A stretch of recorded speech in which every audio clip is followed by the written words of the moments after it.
Hello, I'm David Ansara from the Free Market Foundation, and I'm joined here by my colleague Zakhele Mthembu.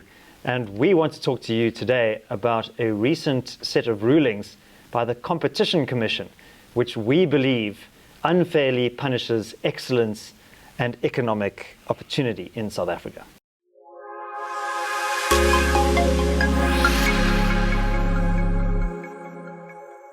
David, as you would know, recently the Competition Commission has, much more recently than the market inquiry, it disapproved of a merger between Vodacom and Massive, the company that owns Vumatel, and then, before that, it released its final report on the online intermediation platform market inquiry. And both of those decisions, in true Competition Commission style, inherently reflect a need to punish successful businesses, a need to punish advantages that businesses acquire through voluntary transactions in the market, and then once they've acquired them, seek to see fault in that, using the guise of promoting competition and promoting fair play in a marketplace, when inherently the competition is undermining that. Okay, so most South Africans will see a lack of competitiveness in the economy and will think, okay, well, we need the government to intervene here. Yes, the Competition Commission needs to break open these monopolies. Why is that a misguided idea? It depends on, at the very least, what entails, breaking up these monopolies. In South Africa, we currently have a monopoly in energy, in Eskom. So breaking up that monopoly, an appropriate, response to that, as an example, would be enabling people to privately produce power and sell it to, private individuals. So that would be deregulation. So the best route that, any government can take in promoting competition is by getting out of the way of those who actually produce stuff in the private sector, and then make it as easy as it possibly can for those people to continue producing. Instead, the Competition Commission does the opposite. The Competition Commission finds markets that have already been subject to competition and production, and then comes in after the fact seeking to at the very least promote competition by telling these businesses how they should run themselves, when prior to them, at the very least, achieving this high revenue and this success in the market, for them to be even considered dominant, there was no intervention from the Competition Commission, and there was still, satisfying consumer preferences. And as that, I think, deregulation is the best intervention, the only intervention. Yeah, so it's quite a bizarre situation. On the one hand, we have the government enforcing its own monopolies. Eskom, you mentioned, Transnet. Then on the other hand, using its regulatory power to attack winners, really. That's true. And it's quite unfortunate too, with successful companies like Takealot. Takealot is a success story in South Africa, where we don't have a lot of success stories in the private sector, at the very least, with most of our companies either not performing quite well or being embroiled with the state in some form or fashion, therefore making it that much more harder for proponents of free markets like us to champion them. So with Takealot and the e-commerce sector in its entirety, and this extends to all the areas that were covered by the online intermediation platform market inquiry, which includes food delivery businesses and hotel booking businesses. These are businesses that were created, in most cases, are not in people's basements and people's garages, and now that they have grown to be as big as they are, the Competition Commission seeks to punish them. Particularly Takealot seeks to punish a South African company that is, defying, at the very least, our current economic climate by continuing to grow despite a very difficult economy for businesses to grow. So that is quite disheartening. That shows a disconnect that regulators have to the people who actually produce things in the economy and those that are affected by them. Because if you look at the results of Takealot, South Africans love it, and it keeps on providing value for them. At the very least, they love it in the sense of using their services, right? So for the Competition Commission to come in and, rule in favor of Takealot's retail competitors by saying things like Takealot cannot combine this retail business with this marketplace business, it is inherently choosing winners and losers in the marketplace to the detriment of South African consumers, because South African consumers have clearly benefited from the combination of the retail and marketplace aspects of Takealot. That is why they use it. That is why they prefer it. And I think punishing that is, it borders on invalidating consumer choice, which is a horrible injustice. Yeah, I agree. And the Commission, it argues that Takealot is unfairly preferencing its own products over those of the third-party marketplace participants. And it argues that now you need to separate these entities. That's true. But you could look at it another way, that Takealot is providing this market platform for so many small businesses, and they're not really getting in the way of that. True. They're actually facilitating a lot more economic activity. That's true. It is a difference in perspective, which shows the general attitude that particularly our competition regulator has towards any big business. It seems like there's a presumption that if a business is big, then a business cannot, at the very least, provide value, or it is somehow exploitative. But the self-preferencing issue, as we have communicated multiple times, is an issue of property rights. Takealot built the marketplace that it currently has, and as you rightly allude, it has benefited thousands of small businesses across the country by giving them access to a market, to a national market that they otherwise would not have had, right? Only being limited to their own local markets. So by doing that, Takealot does provide value, but most importantly, from just a legal perspective, it is Takealot's own intellectual property in their marketplace, and everyone who chooses to engage in that marketplace, at the very least, chooses to do so under terms that they agree with Takealot.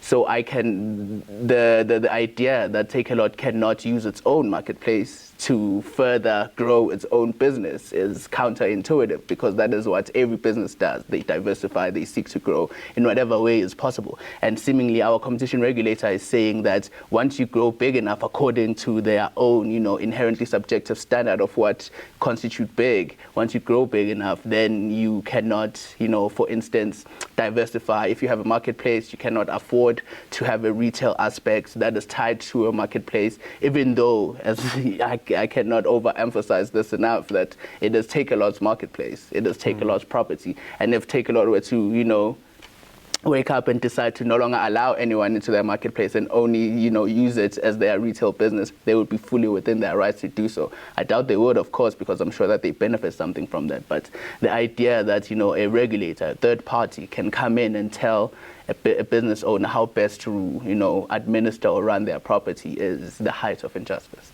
Yeah, and as you argued in a recent op-ed, which we can link to in the description below, this is effectively punishing winners for their own success. So I just want to also get back to the Vodacom Maziv deal that was scuppered by the Competition Commission. I think something that's very telling there is that the Commission has placed a lot of socioeconomic conditions on merger activities. So you need to set up an empowerment fund, skills development initiatives. You need to be preferencing low-income consumers, which I would argue they were already doing anyway, as the Commission even acknowledges. So my concern here is that competition policy is actually being used as a regulatory weapon in a highly discretionary way to enforce political objectives like BEE, for example. What is your thoughts on that? And then we'll close off. I think I would agree with you fully, right? Like, firstly, with BEE, we saw this with the introduction of a historically disadvantaged person standard into, merger determinations and investigations to abuse of dominance, or just general market inquiries. We saw it in the market inquiry we were talking about, whereby, there were the full report. It is some scary stuff, because there were instances whereby the Commission mandates companies like Google, Uber, and all these international companies to give credits to historically disadvantaged persons, because somehow historically disadvantaged persons cannot start their own business without getting handouts from their competitors or potential competitors. But this idea that competition policy can be used to advance policies like BEE or other policies, as we saw during COVID, when there was a political motivation to keep prices of certain goods low, and then they used the Competition Commission to essentially punish those businesses that were responding to market dynamics at that time. So I find it to be quite disheartening on multiple levels. Firstly, BEE, as a broad policy, is something that is quite problematic, because it further perpetuates the idea, on my personal capacity, the idea that, historically disadvantaged people or black people in South Africa need some form of preferential treatment for them to be able to succeed, which, creates a whole lot of, ancillary problems down the line. Paternalistic. That's true. It's extremely paternalistic, and it comes from, people who would, at the very least, claim to be champions of the people who they pretty much treat like children.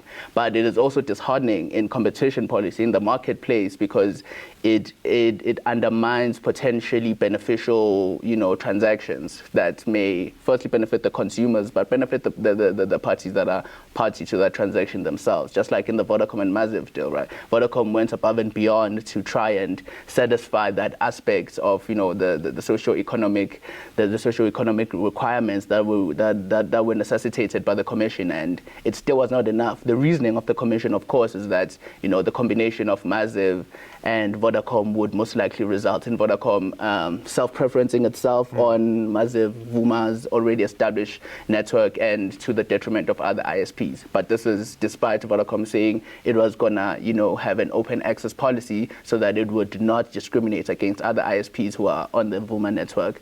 And beyond that, the Commission has the option of instituting a condition on a merger to say that the merger will be allowed if this doesn't happen. But instead, in this instance, the BEE requirements and all the concessions that were given by Vodacom to try and get the merger to go through were not enough to outweigh what the Commission thinks is a competitive disadvantage that will be caused by the merger. Previously, though, in other instances, even though there's no competitive disadvantage caused by a merger, and then you'll have, socio-economic requirements being necessitated, just like as was the case in the famous Burger King merger that was almost not approved 2 years ago. So the issue itself is quite disheartening because to me it shows how perverse, right, regulation can be used to achieve ends that are totally divorced from what it was originally intended, or at the very least the intent of the legislation that binds the regulatory body, just like the Competition Commission, right? If we want to think what a competition legislation is supposed to do, it is supposed to promote competition in the marketplace, and it should be primarily concerned with the dynamics of the market. Instead, in South Africa, it has expanded its scope so much so that you even see other policy, recommendations like BEE being sneaked into competition policy, thereby totally losing the original intent of the entire regulatory framework. Yeah, and I think there's been massive regulatory creep there. But I think we'll leave it there, Zakes. But I just wanted to say thank you very much for this conversation. Thank you. And we look forward to reading more of your analysis on competition policy in the near future. All right. And let's hand over to you, our viewers. What do you think about the scope and the mandate of the Competition Commission? Are they going too far or not far enough? Leave your thoughts down in the comment section below. My name is David Ansara. This is the Free Market Foundation. Remember, stay free.